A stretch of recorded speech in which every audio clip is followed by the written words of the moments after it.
So I set up my custom brushes. I put the color swatches I want readily available to me. So now let's set up the workspace for efficient use of brushes.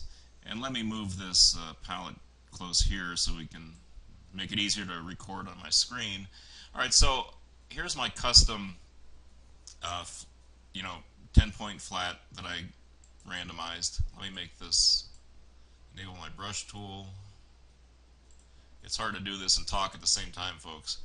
Alright, so there's my brush stroke, and I want to colorize the thing. So I'll have it selected. My stroke is selected, and I'll choose my color.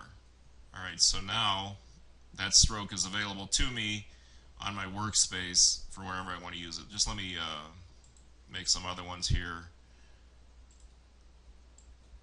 Let's say I'm going to use, let me select my new stroke. So I'll use that color also. Go back to my brushes. Let's say I'm going to be using 15-point round 2. Deselect here. Okay, and maybe my 15-point round, I'll choose this color.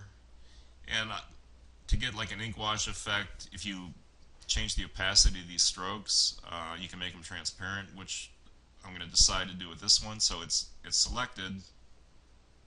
I have to go over to my transparency, click on the transparency tool here, and I'll set this to 50, let's say. So now if we look, set the transparency to 50, now here is my stroke. Okay, so what happens now is, let's say these are the strokes I'm going to be using in my project. So I put them off to the side. They're here waiting in the wings. And so like let's say I'm going to draw a stroke with this stroke with this color. All I have to do is select it, go back to my brush, and that's the stroke. And let's say I want to change to another stroke, go to the selection tool, select the stroke I want to go to, and there's the stroke. So listen carefully, because this will really help you get this thing done quickly.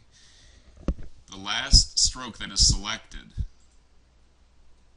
is the stroke that the brush will pick up. So, like any good teacher, I repeat myself a lot. Let me repeat that again. The last stroke that is selected is the stroke that the brush will pick up. Okay? And let me clean up this workspace here for a second. Another thing, well, I'll tell you what, let's go to another video and I'll explain more about efficient workflow in using the brush. So you get to hear the outtakes on these videos, folks.